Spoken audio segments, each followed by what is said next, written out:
ஆண்டவராகிய இயேசு கிறிஸ்துவின் நாமத்தினால் வாழ்த்துக்கள். நீங்கள் அனைவருமே நலமாக இருப்பீங்கன்னு சொல்லி நம்புகிறேன். இந்த நாளிலே வேத புத்தகத்திலிருந்து சில வசனங்களை நம்ம வாசித்து தியானிக்கணும்னு விரும்புகிறேன். அப்படி வச்சுக்கிடுங்களேன். அப்போ அருமையானவர்களே, இன்றைக்கி தியானத்திற்காக எபேசியரின் புஸ்தகம் 5ஆம் அதிகாரம் 16ஆம் வசனத்தையும் 17ஆம் வசனத்தையும் வாசிக்க போகிறோம். அங்கே என்ன போட்டிருக்குன்னா, நாட்கள் பொல்லாதவைகளானதால் காலத்தை பிரயோஜனப்படுத்தி கொள்ளுங்கள். ஆகையால் நீங்கள் மதியற்றவர்களாயிராமல் கர்த்தருடைய சித்தம் இன்னதென்று உணர்ந்து கொள்ளுங்கள் அப்படின்னு இங்கே 2 வசனத்தில் நம்ம பார்க்குறோம். ஏன்னா நாட்கள் பொல்லாததாக இருக்குது. எந்த நேரம் எந்த நாளில் என்ன நடக்குன்னு யாருக்குமே தெரியாது.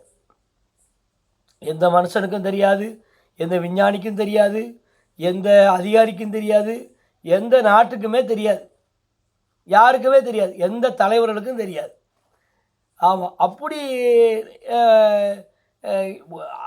அங்கே சில நேரத்தில் ஊழியர்களுக்கு சில காரியத்தை கர்த்தர் வெளிப்படுத்தினா உண்டு, மற்றபடி யாருக்குமே தெரியாது.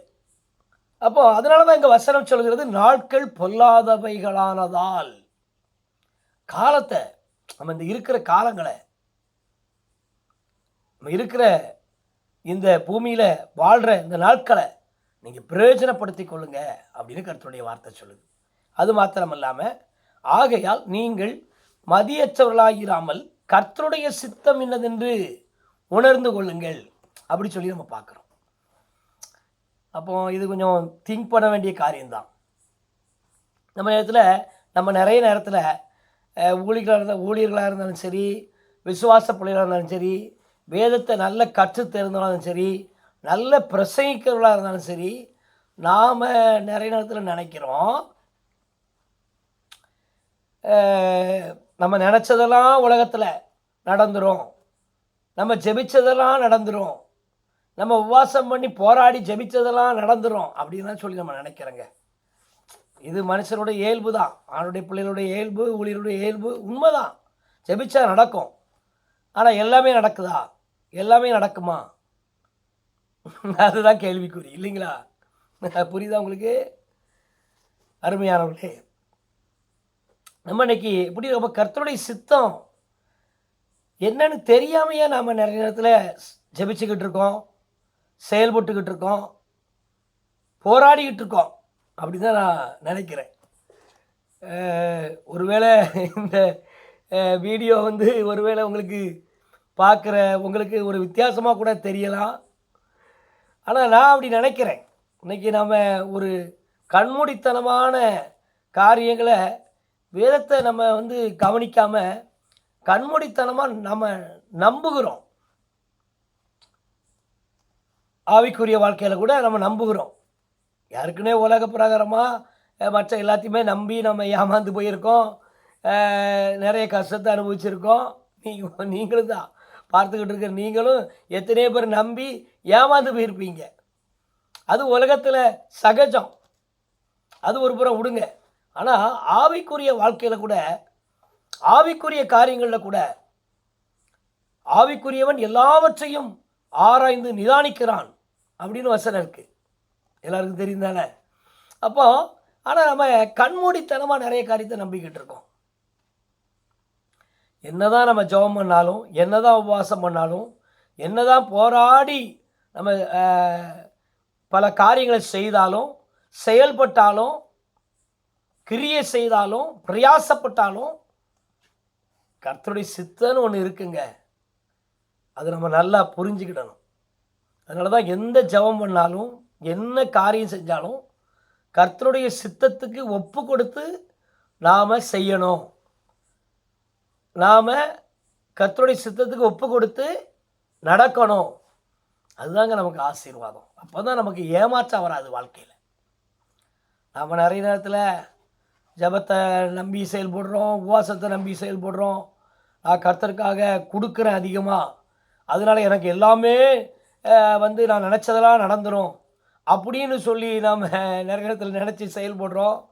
சிலர் நான் ரொம்ப ஞானமாக செயல்பட்டுக்கிட்டு இருக்கேன், என்னை விட புத்திசாலி இந்த உலகத்தில் யாருமே கிடையாது, நான் தான் இந்த உலகத்திலே நம்பர் ஒன் புத்திசாலி, நான் தான் ரொம்ப ஞானம் உள்ளவன், நான் தான் ரொம்ப ஞானம் உள்ளவா அப்படின்னு சொல்லி நிறைய பேர் நினச்சிக்கிட்டு இருக்காங்க. நிறைய பேர் பேசி பேச்சு திறமையில் காரியங்களை சாதிச்சிடலாம் அப்படின்லாம் சொல்லி செயல்பட்டுட்டு இருக்காங்க. ஏங்க அதெல்லாம் நிச்சயமாக ஆசீர்வாதத்தை கொண்டு வராது.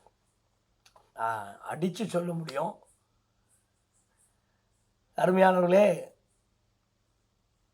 எத்தனையோ ஆண்டருடைய மக்கள் பாருங்க வியாதியில் மரணத்தை நோக்கி போயிருக்காங்க, மறித்து போயிருக்காங்க. எவ்வளவோ எத்தனையோ வியாதிகள், எத்தனையோ பிரச்சனைகள், போராட்டங்களில் சிக்கி தவிச்சுக்கிட்டு இருக்காங்க. ஏன்ப்பா அவங்க ஜெபம் பண்ணலையா, அவங்க உபவாசம் பண்ணலையா? எவ்வளோ பேர் பைப்பில் கரைச்சி குடித்தவங்க, நிறைய பேர் கேன்சரில் மறித்து போயிருக்காங்க. பலவிதமான வியாதியில் மறித்து போயிருக்காங்க. அப்போ அவங்க ரட்சிக்கப்பட்டவங்க, அபிஷேகம் பண்ணப்பட்டவங்க, ஆண்டோடைய ஊழியத்தை செய்கிறவங்க, அவங்கெல்லாம் ஜெபமே பண்ணலையா, இல்லைன்னா உபவாசம் பண்ணலையா? அப்படிலாம் இல்லைங்க. கர்த்தர் தாமே ஒரு சித்தத்தை உலகத்தில் வச்சிருக்கார். அதை சார்ந்து நாம் செயல்படுகின்ற பொழுது, ஆண்டோடைய சித்தத்தை நம்பி நாம் செயல்படும் பொழுது நல்ல ஆசீர்வாதங்களையும் அற்புதங்களையும் நன்மைகளையும் நம்ம பெற்றுக்கொள்ள முடியும். அதுதான் முக்கியம். இப்போ நேரத்தில் எழுப்புதலுக்காக ஜெபிச்சுக்கிட்டு இருக்கோம், உயிர் மீட்சிக்காக ஜெபிக்கிறோம், எல்லாம் ரட்சிக்கப்பட்டோன்னு பாரத்தோடு ஜெபம் பண்ணுறோம், எல்லாம் நல்லது தான். ஆனால் நோவா காலத்தில் என்ன நடந்ததோ அதுதானே மனுஷகுமாரன் வருங்காலத்தில் நடக்கணும் வசனம் போட்டிருக்கு. அதான் சிந்தித்து பார்க்கிறோமா? நம்ம எல்லாம் ரட்சிக்கப்படணும், ஒருவரும் கெட்டு போகுது தேவனுடைய சித்தம் அல்லதான், அவர் விருப்பம் கிடையாது அது. ஆனால் அந்த மனுஷன் படுத்துகிற பாடு எல்லாரும் ரட்சிக்கப்பட்டு பரலோகத்துக்கு போயிடுவானா? நிச்சயம் இருக்கா? எல்லாருமே ரட்சிக்கப்பட்டுருவாங்களா? எல்லாருமே மனம் திரும்பிடுவாங்களா? நாம் ஓடி ஓடி ஜெபம் பண்ணுற மாதிரி, பல மணி நேரங்கள் ஆண்டவருடைய சமூகத்தில் காத்திருக்க மாதிரி, எத்தனையோ நேரங்களில் நாம் எழுப்புதலுக்காக ஜெபம் பண்ண மாதிரி இந்த உலகத்தில் எழுப்புதல் வந்துடுமா? இல்லைனா இத்தனை வருஷம் நம்ம ஜெபிச்சுக்கிட்டு இருக்கோமா, எழுப்புதல் வந்துட்டா? எங்கே வராமல் இல்லை, எங்கேயோ ஆங்காங்கு நடக்கு. ஜனங்கள் ரட்சிக்கப்படுறாங்க, உயிர் மீட்சி அடைகிறாங்க, பாவத்துக்காக மனங்கசந்து அழுறாங்க, ஆண்டவர் பக்கம் வராங்க, எல்லாம் உண்மைதான். ஆனால் கர்த்தருடைய சித்தம் தான் நடந்துக்கிட்டு இருக்கு தேசத்தில். நான் அவர்களை அப்படி தான் நினைக்கிறேன். நம்ம எழுப்புதல், ஜெபம், உயிர் மீட்சி, ஆமாம், நம்ம எல்லாம் ஜெபம் பண்ணால் பெரிய காரியம் நடக்கும்